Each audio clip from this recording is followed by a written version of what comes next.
Hello everyone, and welcome back to the channel. Today, we re-dive into one of the most fascinating and enigmatic stories in the Bible, Samson's Riddle. It's a tale filled with passion, betrayal, and a puzzle that has intrigued scholars for centuries.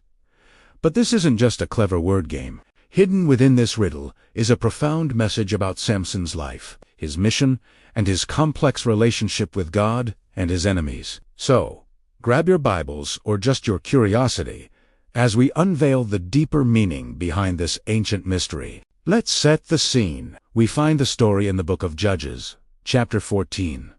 Samson, the legendary strongman chosen by God to deliver Israel from the Philistines, is on his way to Timnah to marry a Philistine woman. Now, this was a controversial move. His parents were not happy about it, as it went against the custom of marrying within their own people. But the text tells us this was part of God's plan to stir up conflict with the Philistines. On the way, Samson is attacked by a young lion. The Spirit of the Lord comes upon him, and he tears the lion apart with his bare hands.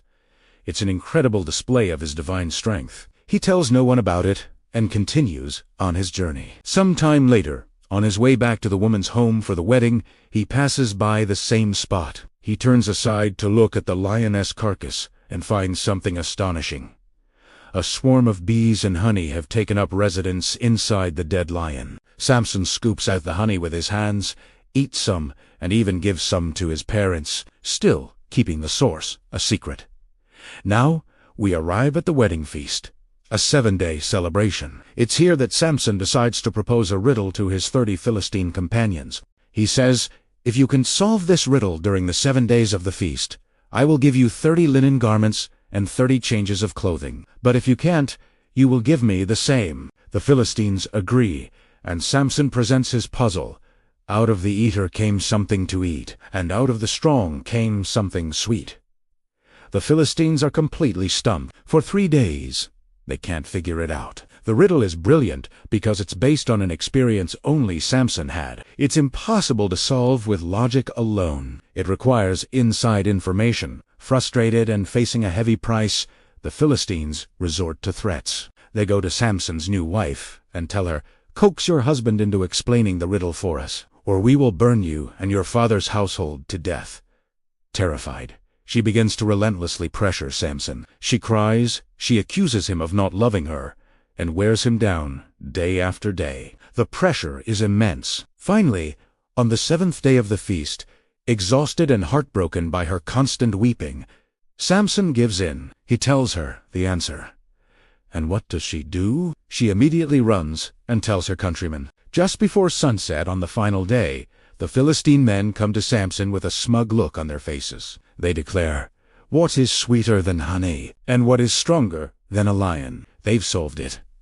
But Samson knows exactly how they got the answer. His response is bitter and full of betrayal. "If you had not plowed with my heifer, you would not have solved my riddle." He's calling his wife a beast of burden, used by the Philistines to do their dirty work. To pay his debt, the Spirit of the Lord comes upon Samson again. He goes down to a Philistine city, strikes down 30 men, takes their clothes, and gives them to the ones who had solved the riddle. Furious and betrayed, he leaves his wife and returns to his father's house. This event sets off a tragic and violent chain reaction that defines the rest of Samson's life. So, that's the story. But what does it all mean? Let's peel back the layers. On the surface, the riddle is a metaphor for Samson himself. He is the strong one, the eater, the lion killer. Yet, from his life of conflict and violence, there was meant to come something sweet. The deliverance of Israel. Samson was supposed to be a source of victory and freedom for his people. The honey in the lion represents an unexpected good emerging from a place of death and destruction. It's a symbol of divine paradox.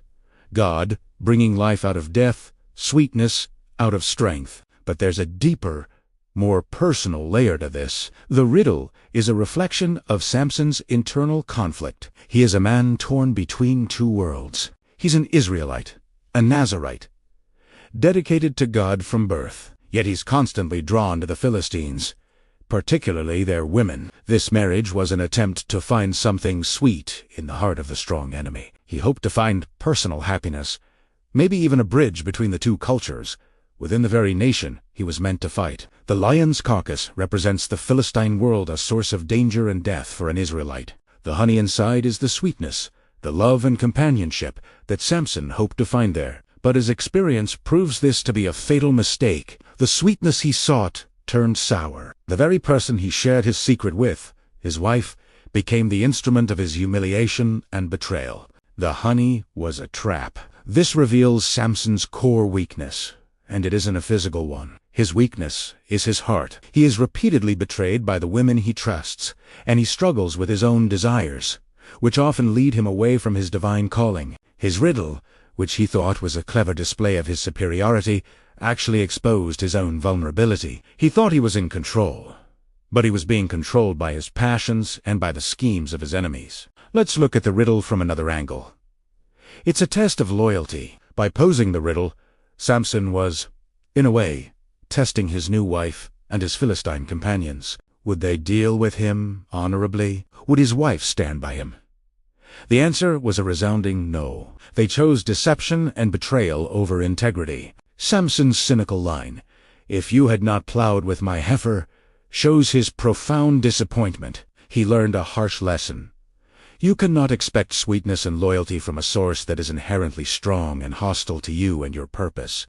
This story serves as a powerful allegory for the nation of Israel at the time. Like Samson, Israel was called by God to be separate and holy. They were strong in their covenant with God, yet they were constantly tempted to assimilate with their pagan neighbors, seeking the sweetness of their culture, their gods, and their lifestyle. And just like Samson, this pursuit always ended in betrayal, oppression, and suffering. The story is a microcosm of Israel's larger struggle. Ultimately, Samson's riddle is a tragic prophecy of his own life. He, the strong man, would be brought down not by a mighty army, but by the deceptive sweetness of Delilah. She would coax his greatest secret from him, the source of his strength, to his capture, blinding, and death. Out of the strong came a fatal weakness. But even in the tragic end, there's a glimmer of that original paradox. In his final act, Samson calls out to God one last time for strength. He pushes against the pillars of the Philistine temple, bringing it down upon himself and his enemies. Out of his death, the ultimate symbol of defeat, came Israel's greatest single victory over the Philistines. Out of the eater, Samson, came a final, bitter meal for his enemies. And out of the strong, even in his brokenness, came a sweet taste of deliverance for his people. So, Samson's riddle is far more than just a clever puzzle. It's the key to understanding his entire life, his divine potential, his human frailty, his tragic choices, and his ultimate paradoxical victory. It is a timeless warning about the danger of seeking sweetness in the wrong places, and a beautiful testament to a God who can bring life from death and strength from brokenness. What do you think? Are there other layers to this riddle that I missed? Let me know your thoughts in the comments below. I love reading your insights and continuing the conversation. If you enjoyed this deep dive, make sure to hit that like button and subscribe for more biblical mysteries unveiled.